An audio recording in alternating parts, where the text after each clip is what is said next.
Chapter 4. We plowed along bravely for a week or more, and without any conflict of jurisdiction among the captains worth mentioning. The passengers soon learned to accommodate themselves to their new circumstances, and life in the ship became nearly as systematically monotonous as the routine of a barrack. I do not mean that it was dull, for it was not entirely so by any means, but there was a good deal of sameness about it, as is always the fashion at sea. The passengers shortly began to pick up sailor terms, a sign that they were beginning to feel at home. 6:30 was no longer 6:30 to these pilgrims from New England, the South, and the Mississippi Valley. It was 7 bells. 8, 12, and 4 o'clock were 8 bells. The captain did not take the longitude at 9 o'clock, but at 2 bells. They spoke glibly of the after cabin, the forward cabin, port and starboard, and the forecastle. At 7 bells the first gong rang. At 8 there was breakfast, for such as were not too seasick to eat it.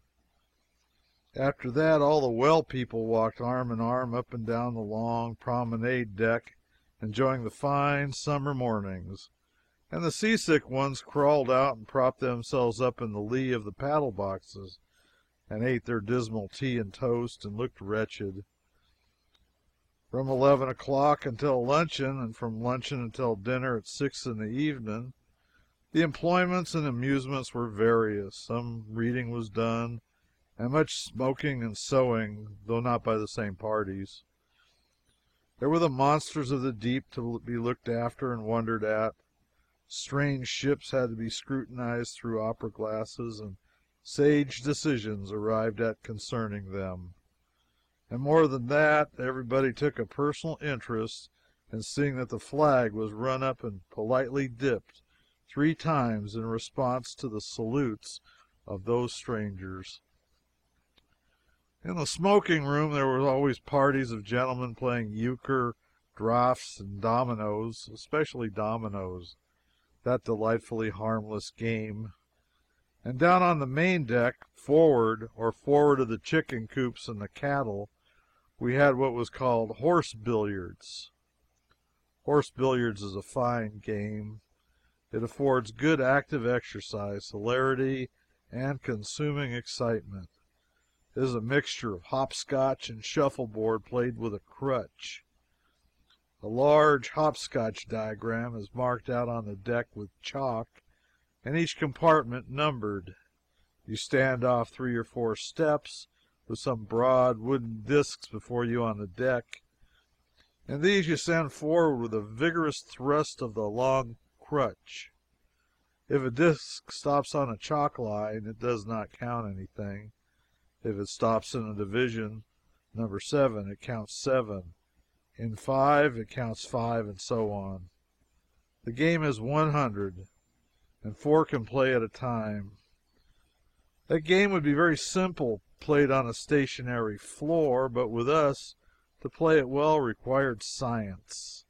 We had to allow for the reeling of the ship to the right or the left. Very often one made calculations for a heel to the right, and the ship did not go that way. The consequence was that the disc missed the whole hopscotch plan a yard or 2, and then there was a humiliation on one side and laughter on the other.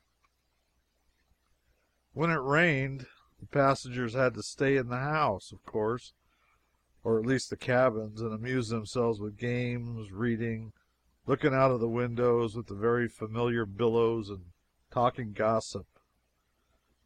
By 7 o'clock in the evening, dinner was about over. An hour's promenade on the upper deck followed.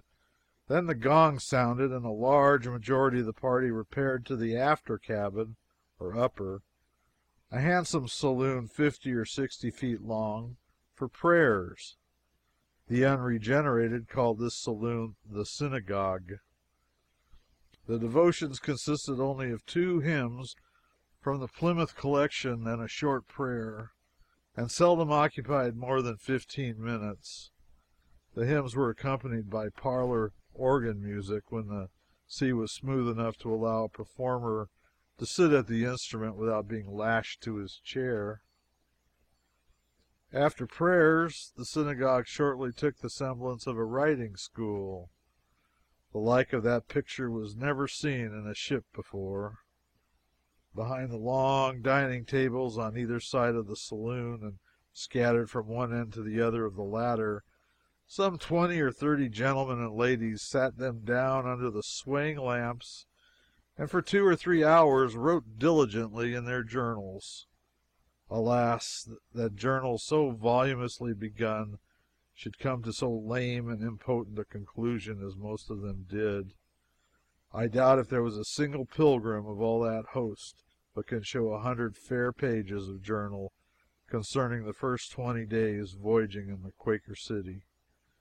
And I am morally certain that not 10 of the party can show 20 pages of journal from the succeeding 20,000 miles of voyaging.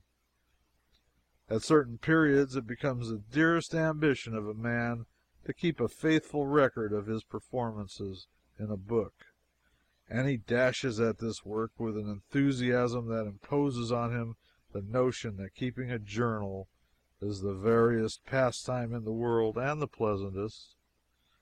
But if he only lives 21 days, he will find out that only those rare natures that are made up of pluck, endurance, devotion to duty for duty's sake, and invincible determination may hope to venture upon so tremendous an enterprise as the keeping of a journal and not sustain a shameful defeat. One of our favorite youths, Jack, a splendid young fellow with a head full of good sense and a pair of legs that were a wonder to look upon in the way of length and straightness and slimness, used to report progress every morning in the most glowing and spirited way, and say, "Oh, I'm coming along bully." He was a little given to slang in his happier moods. "I wrote 10 pages in my journal last night, and you know I wrote 9 the night before, and 12 the night before that. Why, it's only fun." "What did you find to put in it, Jack?" "Oh, everything. Latitude and longitude, noon every day, and how many miles we made last 24 hours, and all the domino games I beat, and horse billiards, and whales, and sharks, and porpoises, and the text of the sermon Sundays, because that'll tell at home, you know, and the ships we saluted, and what nation they were, and which way the wind was, and whether it was a heavy sea, and what sail we carried, though we don't ever carry any, principally going against a headwind always.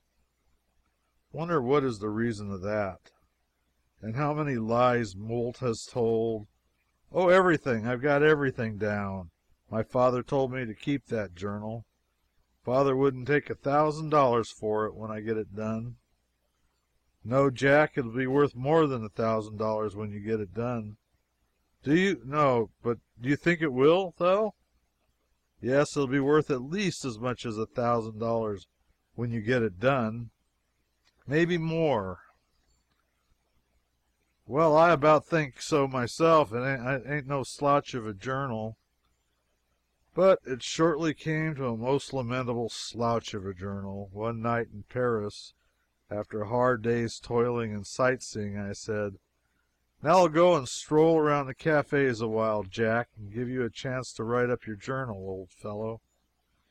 His countenance lost its fire. He said, "Well, no, you needn't mind. I think I won't run that journal any more. It is awful tedious. Do you know, I reckon I'm as much as 4,000 pages behindhand. I haven't got any France in it at all. First I thought I'd leave France out and start fresh, but that wouldn't do, would it? The governor would say, 'Hello here, didn't see anything in France.' That cat wouldn't fight, you know.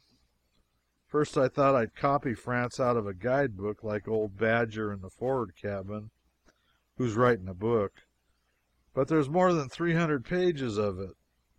Oh, I don't think a journal's any use, do you? They're only a bother, ain't they?" Yes, a journal that is incomplete isn't of much use, but a journal properly kept is worth $1,000 when you get it done. 1,000? Well, I should think so. I wouldn't finish it for 1,000,000. Well, his experience was only the experience of the majority of that industrious night school in the cabin. If you wish to inflict a heartless and malignant punishment upon a young person, pledge him to keep a journal a year. A good many expedients were resorted to keep the excursionist amused and satisfied.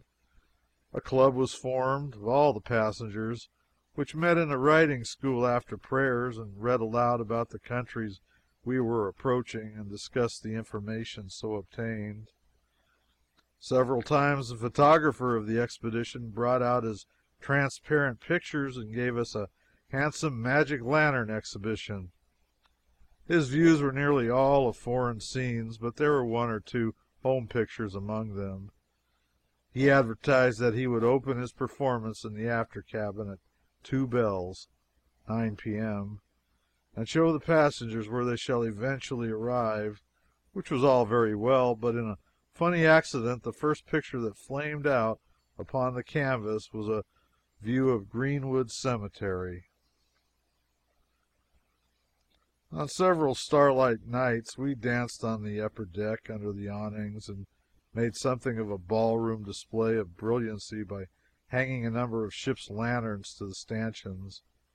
Our music consisted of a well mixed strains of a melodeon, which was a little asthmatic and apt to catch its breath where it ought to come out strong, a clarinet which was a little unreliable on the high keys and rather melancholy on the low ones, a disreputable accordion that had a leak somewhere and breathed louder than it squawked. A more elegant term does not occur to me just now. However, the dancing was infinitely worse than the music. When the ship rolled to starboard, the whole platoon of dancers came charging down to starboard with it, and brought up in mess at the rail, and when it rolled to port, they went floundering down to the port with the same unanimity of sentiment. Waltzers spun around precariously for a matter of 15 seconds and then went scurrying down the rail as if they meant to go overboard. The Virginia reel, as performed on board the Quaker City, had more genuine reel about it than any reel I ever saw before, and was as full of interest to the spectator as it was full of desperate chances and hairbreadth escapes to the participant. We gave up dancing finally. Well, we celebrated a lady's birthday anniversary with toasts, speeches, a poem, and so forth. We also had a mock trial. No ship ever went to sea that hadn't had a mock trial on board. The purser was accused of stealing an overcoat from stateroom number 10. A judge was appointed, also clerks, a crier of the court, constables, sheriffs, counsel for the state and for the defendant. Witnesses were subpoenaed and a jury impaneled after much challenging. The witnesses were stupid and unreliable and contradictory, as witnesses always are. The counsel was eloquent, argumentative, and vindictively abusive of each other, as was characteristic and proper. The case was at last submitted and duly finished by the judge with an absurd decision and a ridiculous sentence. The acting of charades was tried on several evenings by the young gentlemen and ladies in the cabins, and proved the most distinguished success of all the amusement experiments. An attempt was made to organize a debating club, but it was a failure. There was no oratorical talent in the ship. We all enjoyed ourselves, I think I can safely say that, but it was in a rather quiet way. We very, very seldom played the piano. We played the flute and the clarinet together, and made good music, too, what there was of it. But we always played the same old tune, and it was a very pretty tune. How well I remember it. I wonder when I shall ever get rid of it. We never played either the melodeon or the organ except at devotions. But I'm too fast. Young Albert did know part of a tune of something about, oh, something or other, how sweet it is to know that he's his what's his name. I do not remember the exact title of it, but it was very plaintive and full of sentiment. Albert played that pretty much all the time, unless we contracted with him to restrain himself. But nobody ever sang by moonlight on the upper deck, and the congregational singing at church and prayers was not of a superior order of architecture. I put up with it as long as I could, and then joined in and tried to improve it. But this encouraged young George to join in, too, and that made a failure of it, because George's voice was just turning. And when he was singing a dismal sort of bass, it was apt to fly off the handle and startle everybody with a most discordant cackle in the upper notes. George didn't know the tunes, either, which was also a drawback to his performances. I said, "Come now, George, don't improvise. It looks too egotistical. It will provoke remark. Just stick to Coronation, like the others. It is a good tune. You can't improve it any, just offhand in this way." "Well, I'm not trying to improve it. I'm singing like the others, just as it is in the notes." And he honestly thought he was, too, and so he had no one to blame but himself when his voice caught on the center occasionally and gave him the lockjaw. There were those among the unregenerated who attributed the unceasing headwinds to our distressing choir music. There were those who said openly that it was taking chances enough to have such ghastly music going on, even when it was at its best, and that to exaggerate the crime by letting George help was simply flying in the face of Providence. These said that the choir would keep up their lacerating attempts at melody until they'd bring down a storm some day that would sink the ship. There were even grumblers at the prayers. The executive officer said the Pilgrims had no charity. There they are, down there every night at 8 bells, praying for fair winds, when they know as well as I do that this is the only ship going east this time of year, but there's 1,000 coming west. What's a fair wind for us is a headwind to them. The Almighty's blowing a fair wind for 1,000 vessels, and this tribe wants them to turn it clear around so as to accommodate one, and she a steamship at that. It ain't good sense, it ain't good reason, it ain't good Christianity, it ain't common charity. Avast with such nonsense."